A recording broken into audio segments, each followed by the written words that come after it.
the two teams. We were young and fresh. We hadn't won anything, and that was a start for us. With City, slightly different because they have a few players that span the successful period they've had over the last few years, but it feels like a young, fresh team. Some of them would have been their first trophy. It's the taste of it that you get from winning. And they're so dominant in the league now, really, that I can't see any way that Pep Guardiola or any of that squad take their foot off the pedal. I think they want to get this put to bed as quickly as they can and carry on with the form that they've shown all season. Very good day and a very comfortable day for Manchester City at Wembley. How over Arsenal? What are you hoping, looking for in terms of reaction from Arsenal tonight? Well, we've all been there. We've all played in games and not give our best and had poor results. And some of us have lost cup finals. I'm not sure if Frank's lost. Yeah. We both lost cup finals. So it's about bouncing back. It's about character. It's about all the things that you're going to say and all the players are going to say in interviews and all the fans are going to think and everything. It's fine thinking it and saying it. You've now got to do it. As a player, going into that arena tonight as an Arsenal player, I mean, the criticism that they've had over the last weekend, they should be all hurting. The manager shouldn't need a pep talk. He should just basically get the papers from the day after the final and throw them on the bench and say, let's have a little look at that before you go out. That's the motivation, because you have to self-motivate in this situation. And I think, in the past, some of the Arsenal players have perhaps waited for Arsene to get them into the next frame of mind to win a game. And I don't think that's the way. You've got to do it yourself. Yeah, character. A huge character for every Arsenal player. The criticism's been fierce.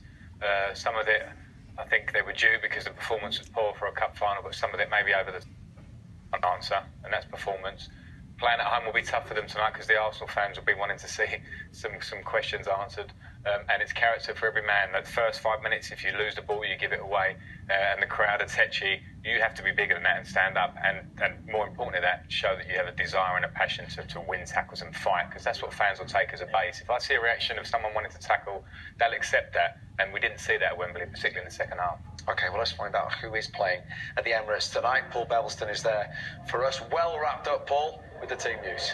Absolutely, Steve. You have to. It started snowing again, but we've seen incredible efforts from about 50 Arsenal employees to make sure this game goes ahead. They've been working for the last 16 hours, particularly clearing the public areas to make sure they're not deemed dangerous, so this game can go ahead. And just one other thing on that, they've cleared the pitch, of course. They've painted the touchlines blue to make sure the officials can see.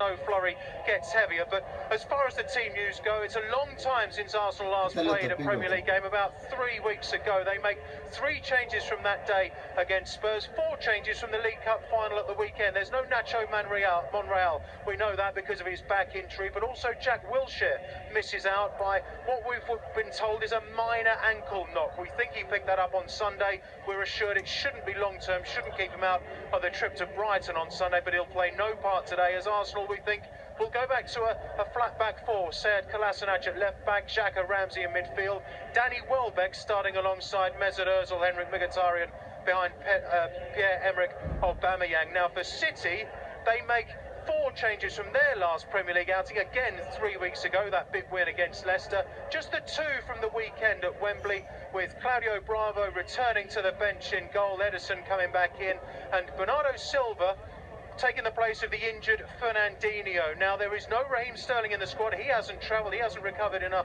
from his hamstring problems. Gabriel Jesus, though, takes a place in a Premier League squad for the first time in 2018. He did play 13 minutes at Wembley at the weekend, though. Paul, thank you very much indeed. Stay warm this evening. And there's a few names missing, but Fernandinho is one who you